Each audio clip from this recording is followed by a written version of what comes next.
in the center, sir. Hello, sir. My name is Rajan Ramanujam. I'm a graduate student here of the business school.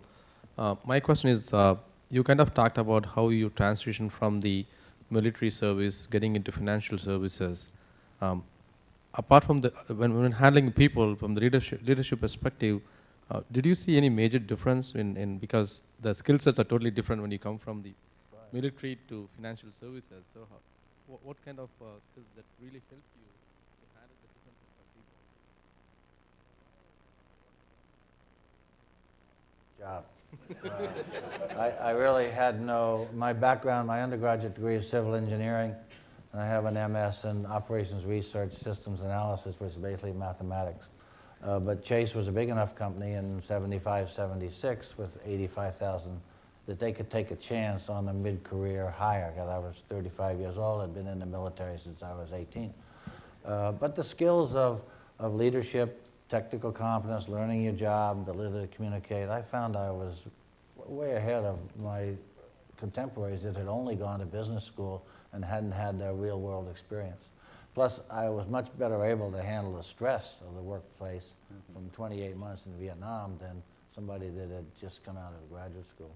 So it all sort of added up to where I felt very comfortable. But I'm often asked, did I ever have a mentor?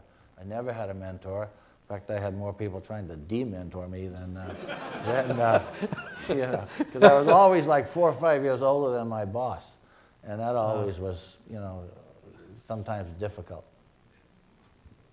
Yes, sir. Hi, Mr. Carter. I'm Gil Cohen. I'm Executive Vice President of Sales with Omaha Magazine. I just want to make a comment that I've been to about 6 of these conversations, 5 or 6, and we just have an awesome opportunity with Creighton University and Dean Hendrickson and his staff and Roger, and it's just a credit to the university and also to Omaha to bring people like you in to talk to students and business leaders. So I want to say that. Thank you. But my real question is, how does one get to bang the gavel at the end of the day Well, we have when you close the NYSE? actually, the truth be told, the floor is pretty much electronic now, and you know, and we have a lot less workers there. But first of all, we're a public company, so we have to focus on our 8,000 listed companies. So they get priority. Let's say GE is introducing a new product, or Procter & Gamble, they'll get to ring the bell. Then we spread it out to not-for-profits, people around the New York area, you know, Meals on Wheels, things like that. There's no set criteria, but it's all done, you know, scheduled 6 or 8 months in advance. And then, of course, new people that are doing an IPO, they get to do it right away. Yes. Hi, my name is Mary Roy. I'm an MBA student here, and I also work in human resources with ConAgra.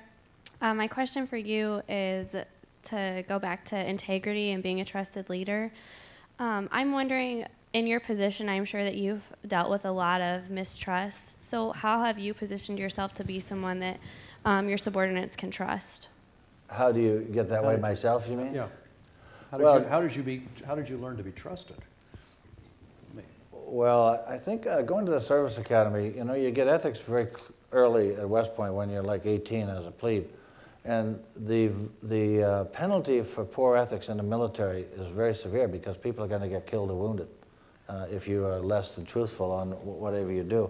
So I think the combination of getting it very early, having been in situations where you are the real link between keeping 200 people alive, sort of makes you realize what the responsibility is when you're in a leadership position. But I also would sort of brook no violation of ethical standards in the company, and we would use examples of good behavior, bad behavior, and people would be discharged if they violated fired if they violated the rules and regulations. Would it be possible to institute the same kind of honor code that binds the academy's behavior in business? I don't know. I think it would be so difficult. Yeah. And I'm not sure it's as critical as having a CEO that has an ethical basis and leads the company in a direction of good behavior. Yes, sir.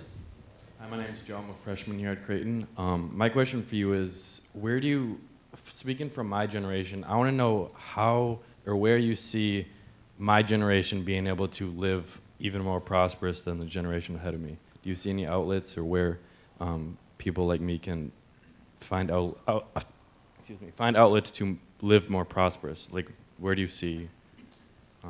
Well, I'm not sure that that would be my primary objective. I think the primary objective would be, you know, getting a good job, having your own moral compass to where you make some contribution to society.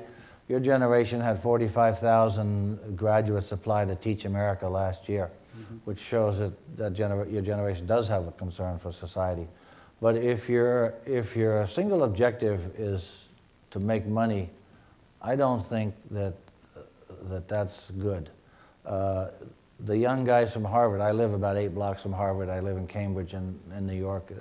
The young guys that did Facebook, they didn't even think about money until they got out to Silicon Valley, you know, and saw what the opportunity was. But they were not doing that because of a drive for prosperity. So I'm not sure that that would be my #1 priority. I would want to make some contribution to society, and now your generation doesn't have the draft, has no obligation, so you know you have to figure out another way to do it. Yeah, the story that comes out of the Facebook experience is that those fellows, and so much more that's happened in the Valley and other places, they're driven by a dream. They're driven by an idea, and they'll do anything to realize it. And sometimes there's downstream revenue, in some cases staggering revenue. But part of what we keep hearing is, where's the dream? You know, where's the idea? And to find that dream.